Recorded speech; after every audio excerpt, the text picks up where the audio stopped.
oh, my Sunday school teacher taught me these things when I was a kid. Like, because of that repetition, that's why they're... Hey, good morning, good afternoon, whatever time it is where you're at when you're watching this video. We welcome you to another Kidmin Tackle Box Podcast. And I'm so glad that you have joined us here today.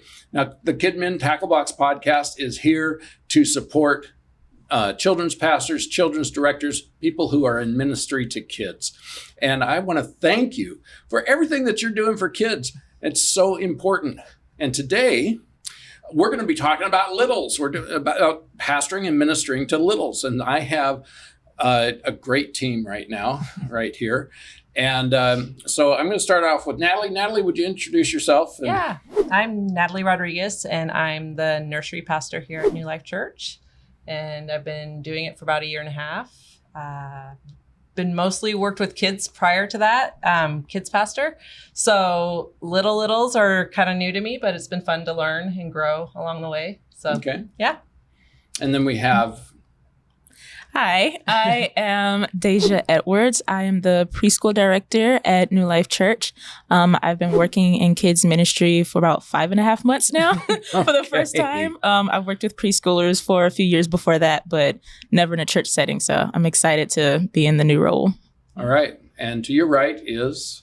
I'm Martha Maxwell, and I am the owner and director of New Horizons Christian Academy, which I've owned for 7 years. And prior to that, I've been teaching preschool for upwards of 20 years.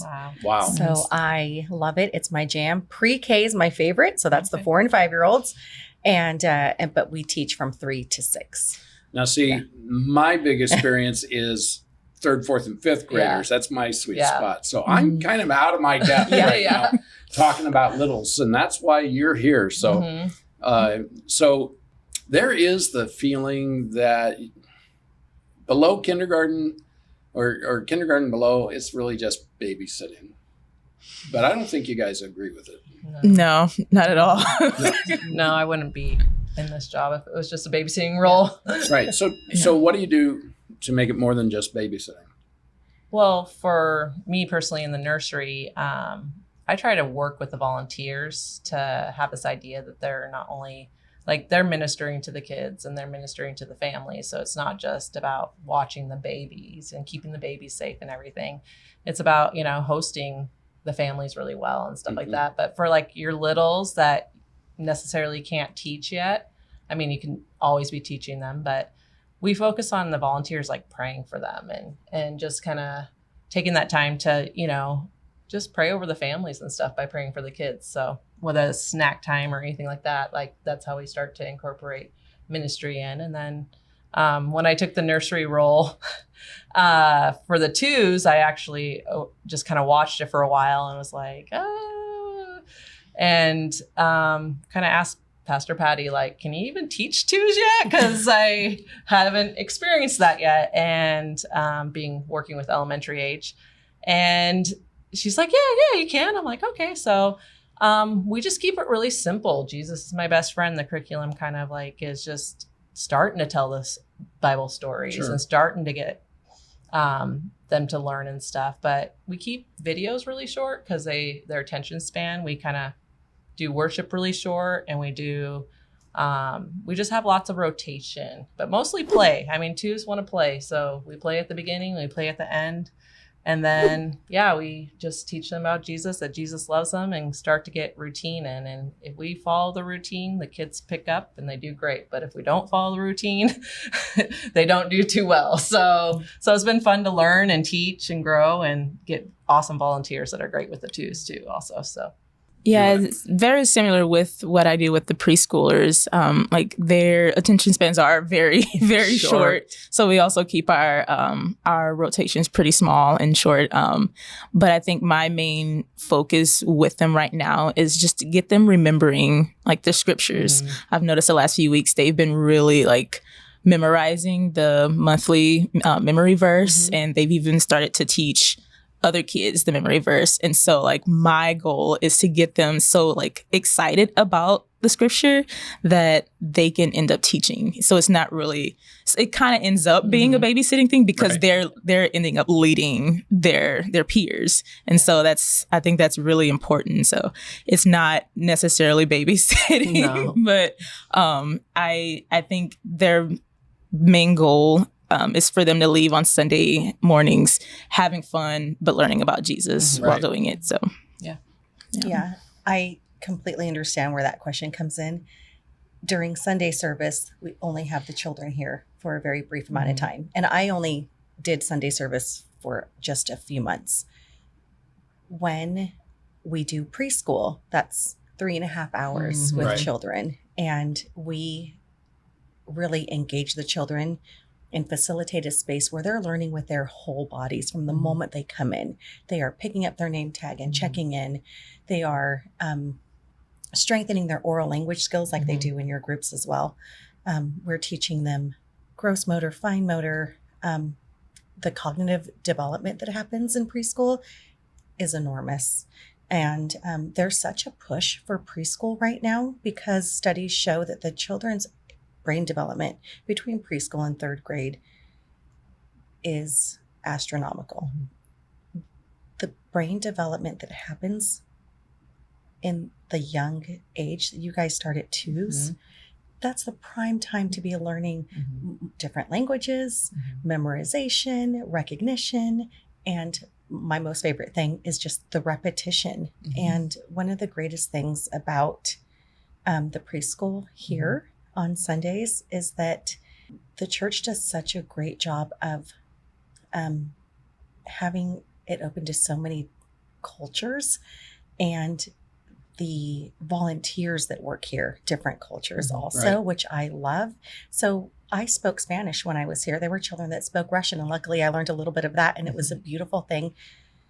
So when people say, oh, it's just babysitting, I'm like, oh, you really should come and volunteer to see that it's not babysitting at all. We're engaging with your children from the moment they walk in until the moment that you pick them up. It's a beautiful experience. And we're so fortunate to be able to love on those children and teach them God's message. And the more frequently they come, the more they absorb it. So it's a beautiful gift both ways. What are some of the issues that you run into? Like, what would you say is some of the most common things that can be roadblocks or that can be a hindrance to teaching the kids? I think, oh, sorry. No, please go. I was going to say, I think the biggest thing for me is getting the parents involved. I think it's one thing for us to teach them when they're here, but they also need to take that home. It's very important for their parents and families to continue the lessons that they learn on Sundays or during the week at home, because they are remembering. Like this is the age where they're going to pick up on any and everything that they hear. And like I said earlier, they are like starting to memorize things and teach other kids. And so it's just very important for the parents to get involved and to continue that outside of that. Because I've seen a few of the kids even teach their parents things where like, shouldn't this be the other way around, But I think, the biggest struggle is just getting the parents involved and continuing the lessons that we teach when they're here. Okay. Consistency and repetition. So if you come to church every Sunday, your child is going to establish a routine with their volunteers, with the teachers, with the other students. And so they're developing these beautiful peer friendships. And they're also developing the teacher-child relationship. And as you know, the first step to even getting a child to come through that door is, do I trust this person? Do I trust this space? Do I feel safe? And the more that they come and the more that they're used to the environment of the building, they're going to start to feel the comfort, and they're going to know that this place is meant for them and that they're welcome, that the volunteers will learn their names and they'll know what to expect with their routine. Like, oh, a little bit after snack, my mommy and daddy come to pick me up. And so, but if you're only coming once a month or once every couple months, your child's going to have that anxiety, of, oh, I don't know if it's the same. I don't know if the right people are there. And so that's probably one of the biggest roadblocks, I Right. think. Yeah. So the repetition really is key. Mm-hmm. So talk to me about how to handle difficult parents. You know, the parents who cannot let go of a child at the door. Yeah. And they actually kind of make it worse. Yeah. Right. So that's been a huge learning curve especially post COVID. I mean, before COVID, it was bad. Like I did, at my last kids' church that I worked at, like we always had those parents that like want to take up the whole room and want to be in there the whole time. And you're like, okay, this is an interesting situation. But generally speaking, like if you get someone new and they're, there and stuff like that, like I let the volunteers take the lead mostly. But then if it's starting to get to one of those points, I'm like, hey, let's go, check out the window. And then if their kid cries, I always reassure the parents, like we will text you like 5 minutes after. Usually once you leave and you get going, they'll settle down, and it might take a few visits to get there. I will let parents stay in the room, but and we've had a few kids that just need the parents in the room for a while, and we have to make that gradual transition. Now, if the parents are going to take over the room, then sometimes we like let them know like, hey, we got to get you background checked then, and kind of let them know like, hey, we're going to make you a volunteer if you really want to be in here. But yeah, there's different situations in hosting. But yeah, there's a very much a parent connect with actually just pastoring the parents too, and letting them know like, hey, this is normal. And then the consistency is key for kids, and the repetition. So it's really hard when you get lots of visitors and they only visit once, but our volunteers are pros. They're good at this. So separation anxiety goes both ways. Yeah. It really does, Almost especially works the other way. with the younger group, I would assume. And just to piggyback off of what you were saying, in addition to that, yes, the consistency, but if the more that you prepare yourself and your child for that, the better off they'll be. And I don't know, but I do not work with the little babies. Yeah. So, but I often tell parents, don't plan on coming to service maybe one Sunday. Walk around the building, familiarize yourself and the child with where you're going to be if you're new to the church. Yeah. And then say, this is where you'll be next Sunday when we come. And also look at the calendar. Children, time is not really relevant to them. They won't know what next Sunday means. But, when we come back, this will be your classroom. Let's meet some people. And set aside that time to make it very calm. And then the next Sunday, they'll know what to expect. Right. And maybe talk about what the rules are for that day. And one of the things I think would also help would be just, set aside time and maybe make an appointment with Natalie or Deja and say, hey, can we talk about what that looks like? What does your routine look like? Right. And then it's in a very calm atmosphere, because Sunday can kind of be a little chaotic when there's 20 kids checking into one room for a new child who's never been there before. Yeah. But it does settle down really quickly. And these volunteers are aces. They know exactly what to do. They're so good at loving on children and calming them. Usually the separation ends really quickly. So for someone, because we're talking to children's leaders, and so somebody might be having this separation anxiety issue with parents. So you're saying drop and go. Drop and go. Yeah. Yep. Yeah, Just encourage them. Let them cry for 5 minutes, and we will text you, or you can watch them outside the window. But and also too, talk to them before you drop and go. Absolutely. Like, hey, we're going to class. Yep. I'll be back. Things like that are really key. You think even when they're little, like that doesn't matter, but it does help them to establish that routine. Yep. And just say, I'm going to hold your hand.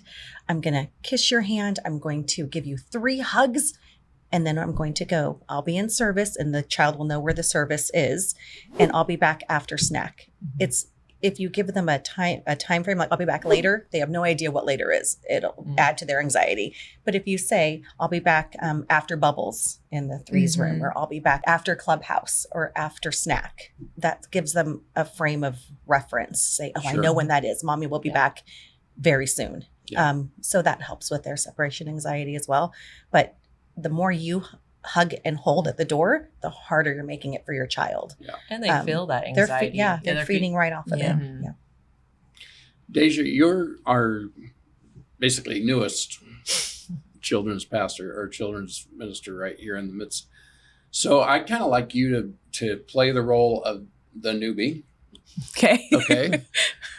And what questions would you like to have answered? Gosh, there's like so many. Like I listen to them talk, and I'm like, am I even qualified to be in this position? Yes, you are. You're really good at sending out those parent emails, which is another way to reduce some of that anxiety. Parents, Deja sends so much information out, when she sends out what the kids are learning, what the Bible verse will be, what the activities will be. Yeah. If parents open those emails and say, oh, I know exactly what you're doing. Let's talk about it. Let's open this up and read it together. Yeah. I mean, they're already going to be jazzed about Sunday. Mm-hmm. Yeah, it's funny because I was working in administration for a few years before working here. And then I've also worked with preschoolers before. So now I'm trying to figure out how to bring in like both sides of that, but then also bring in like scripture and faith into that. So like, how do I use like the technical things that I've learned in administration, but then also working with kids? How do I bring that to working with them in a church? Sure. And so, I don't know. It's just like so many things that I feel like I just need like some guidance throughout like my time here. Because again, I've been here for about 5.5 months. I feel like a lot of it's been on the job, like as I go. Yeah. That's the best way to learn. Yeah. But sometimes I am a little bit too hard on myself just because, again, I haven't worked in ministry before. I've been in church for a few years, but never specifically with kids. And again, this like with them being this young, it can either go really well for them as they grow up or really bad. And I think the most of the pressure I put on myself is I have a part to play in the direction they go, especially in their faith. And so it's just like, how do I continue to help shape their minds in such a good way where it doesn't where I kind of prepare them for the next age group, because as they age out of kindergarten, I'm sending them up to first grade and I won't have them anymore. So how do I prepare them for moving up to that? Yeah. So any thoughts or? Well, I mean, we've in the twos class have tried to find ways to make sure that we're teaching them worship so that when they go to preschool, they're learning worship. We do snack time. We try to do things. I'm sure our routine isn't exactly the same, but we try to do routines that are similar. So that's the benefit of me have done kids, being a kids pastor, and now going the other direction is like, I'm always thinking about the next, where they're going to, so like a lot of our, babies that graduate to the twos class are nonverbal at first. And so we're just working with, worship and, raising your hands and doing the dance motions. But our worship is really simple worship. It's not anything super complex. So finding things that fit the age group creatively. And then our crafts are really simple. It's not super complex. We half the kids don't even color, but they're learning to sit at a table, and that's a huge development thing for going over to the preschool. And we've seen over the course of me being with the twos for almost a year and a half, watching them, then when they go to preschool, they're so much more ready for what's next. So just finding those key things that will developmentally get them ready for the next class. And then, a lot of Christian families don't necessarily stay in church, or they're visiting, and we got all that different thing, but encouraging the parents, consistency is key. Getting the kids here and getting them involved and stuff like that. I'm, passionate about getting the kids to help with things and stuff like that too. So really connected. Yeah. What about you, Martha? What would you say? I think the greatest tool for you would be to utilize the teachers that your students will be with next year and say, what would you like to see? And just have that conversation. Every summer, I get together with some of my kindergarten teacher friends, and I always ask them, what would you like my students to know? If you could just give me 3 really important things this year, what are the 3 biggest things you want my students to know when they come to you next year? Because most of my students matriculate into the Everett School District. And they say, hands down, if you teach them nothing else, can you please just teach them to self-regulate, which is, and just self-manage. That's the biggest thing. She said, we'll teach them to print their name. We'll teach them to tie their shoes. We will teach them how to walk in a hallway. Please just teach them how to self-manage. And that's a really big, huge realm, the self-management. I mean, it's everything from, use your chicken wing. We teach children in pre-K to put a tissue over their finger and they don't know how to properly clean their nose. Right. They just use their fingers. They don't, wrap it like a present, put the gift in there, roll it up and throw it in the trash can. It's everything they do. And I remember telling you this, Brett, everything they do is like a 6-step process. Right. And so parents are like, oh, great, you taught them how to wipe their nose. Well, no big deal. Well, actually, I beg to differ. Yeah, it's actually kind of a big deal. And it seems really simple, but if they know that going in, like if you just every sneeze, I must say chicken wing 500 times a day. Chicken wing, just it used to be when we were in school, we could cough we could cough like that. So now we just say chicken wing, and it's one small thing, but it will impact their cough and sneeze when they go into kindergarten. And it's all about, just managing. But I wouldn't know those things. I would be stuck on teaching them maybe things that are not necessarily insignificant, but not as important as, controlling your body at carpet time, or, hands are in our laps and not out so that they don't get stepped on. It's 100 little things really is what preschool is, more like a million little things. But it's what helps them know how to behave when they walk through kindergarten door so confident because they know the little things. Right. I mean, and that's what we really want. We want to set them up for success. Yeah. And ultimately that's our goal. So just talk to the volunteers that are running the older class and see what they need most. I think that's where I would start.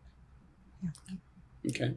Is there anything anybody would like to, any point you would really love to have to bring out to say to children's leaders? And I think if you're new on the scene and you don't have the support like you do at New Life, it would be just to lean into thinking about what they learn at church or what we do as Christians, and so even with the twos, it's after playtime we go over and we do worship first because that gets all the wiggles out, and just dancing and, things like that. And then the story on the TV is just super short, 2 minutes. And then we do the memory verse and, maybe they can't do it at the beginning, but they're still learning that when they get over to the preschool, they'll be doing the memory verse. But think about the things that we do in our Christian life that you would apply to the kids' life. And so worship is important. The Bible story is important. Memory verse, learning scripture. And then at snack time, we teach the kids how to pray, and talk to God. And then they reread the story out of a book. So it's not just screen time in case the kids aren't ready for the screen time type stuff. I mean, lots of kids these days are ready for screen time because they're on screens, but we try not to make it about screen time. So having the teachers teach and stuff like that. So sometimes you don't have all those resources, but you can find those resources and pull those resources. But just always thinking about what would church look like, what are the key important things to be teaching. And those are kind of those core Christian values you're putting in when they're little, Right. So. I've heard the word repetition several times this morning. And I personally believe repetition is key in teaching kids. Oh, for sure. Yeah. Let's talk about that. I think for me, one of the main reasons I even wanted to get into working with this age group is because I love to see their development, when they struggle to learn something or to do a specific activity and then they finally figure it out and you just see their excitement about it. And then I even get really excited as if I'm their parent. I don't even have kids, but I'm oh my gosh, I'm so proud of you. Yeah. Right. Yeah. So that's the main reason why I got into working with this age group. And I think it's just very important that we don't underestimate kids, because again, that repetition is giving them the chance to remember and learn, and then they'll end up teaching you things you didn't even know. Yeah. And so it's just very important, because like, even if when they grow up, you may think like, oh, they didn't remember any of that. They're not going to take that with them when they're in high school and college and their adult life. But it's always going to be in the back of their heads. Like, oh, my Sunday school teacher taught me these things when I was a kid. Like, because of that repetition, that's why it's always going to stick with them. And they might end up in a situation as an adult where they're like, well, someone told me something about this, but planting those seeds. Yeah, exactly. Start to plant those seeds.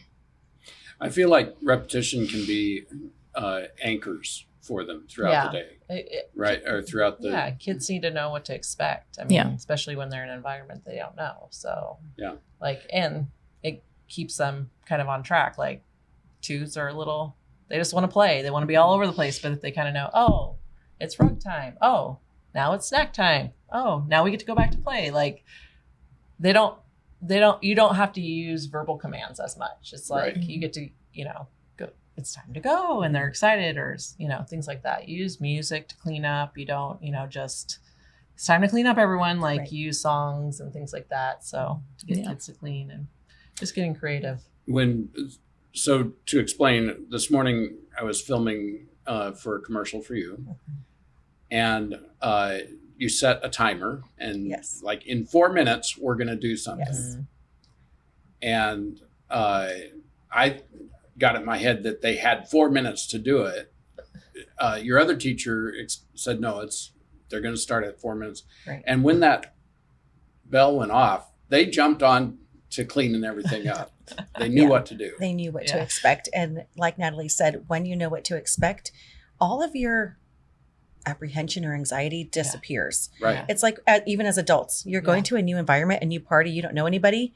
You're a little like, oh, I don't know what to expect. And your anxiety starts to go up. Well, imagine you're 4, you have those same feelings, those same emotions, and nobody's calming you down, or nobody's telling you what to expect. And you walk in and there's 20 kids and 2 strange big people, or sometimes 4 or 5 strange big people. And you're supposed to walk in there and I'm sorry. And there's usually other kids crying, and it's not just like a calm environment usually. So the more information that we can give our children, the more calm, the more love, the more care, the more compassion, and to know that their emotions are so real.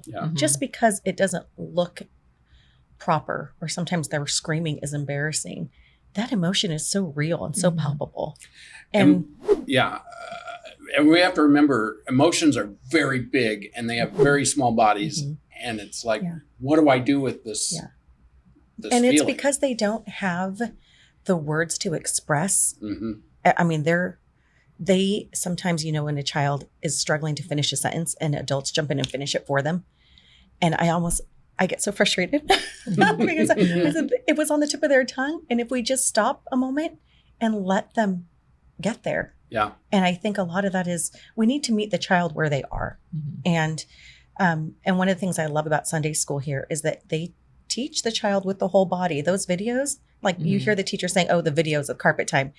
There's so much happening with the videos in the carpet time. They are singing, they are praising the Lord, but with their whole body. They are clapping, they are doing beanbags and scarves and loving the Lord and loving their friends and their teachers. And it's beautiful to experience. But all that to say that when you're presenting a child with a new experience or a new environment, you do want to give them as much information and as much exposure before you go. How many times have you guys scouted something out before you've gotten there? Or looked it up on Google or Yelp or whatever? You want to be prepared. You want to check out that menu before you even get to the restaurant. I mean, children are no different. So it's just important to remember that, because we get to be grown-ups and we forget what it's like to be 4. And it's fun to be 4. I mean, it's real fun. So we are running out of time. So we're going to wrap up here in a moment. I just want to plug the Kidmin Tackle Box Facebook group. We do have a Facebook group. It is a private group, but guess what? If you ask to join, we're going to let you join. So please subscribe to the YouTube channel, go to the Facebook group, join up, and we're going to support each other. We, the whole purpose of the Kidmin Tackle Box is to support children's leaders and help them do ministry better. And I hopefully what we've been talking about today is going to help you do ministry to littles better. And so is there anything you'd like, last chance, each of you, one last tip that you want to add? Yeah, I think making it fun. I think fun is the key, because like I actually got taken to church when I was a kid in elementary. I didn't grow up in church. And we went and they were playing Salty the Singing Songbook, and we were jump down, turn around, touch the ground, praise my Lord. And that was it. I was like, Jesus is fun. And I want, like, that was salvation for me. Yeah. Like, so I think it's really important. I know that New Life does a great job of that, but you got to make it not just boring and reading the Bible, you know, like you got to really make it fun. And that's super important for kids ministry. So just always be thinking about that and always making it a fun environment. So, because Jesus is fun. Jesus is fun. Yeah. I think one of the biggest things for me is that I, as someone who's very new to ministry and kids ministry, is that I have to remind myself that it's not about me. This isn't my ministry. Yeah. Like, yes, I'm here to, like, in this position, but this isn't for me.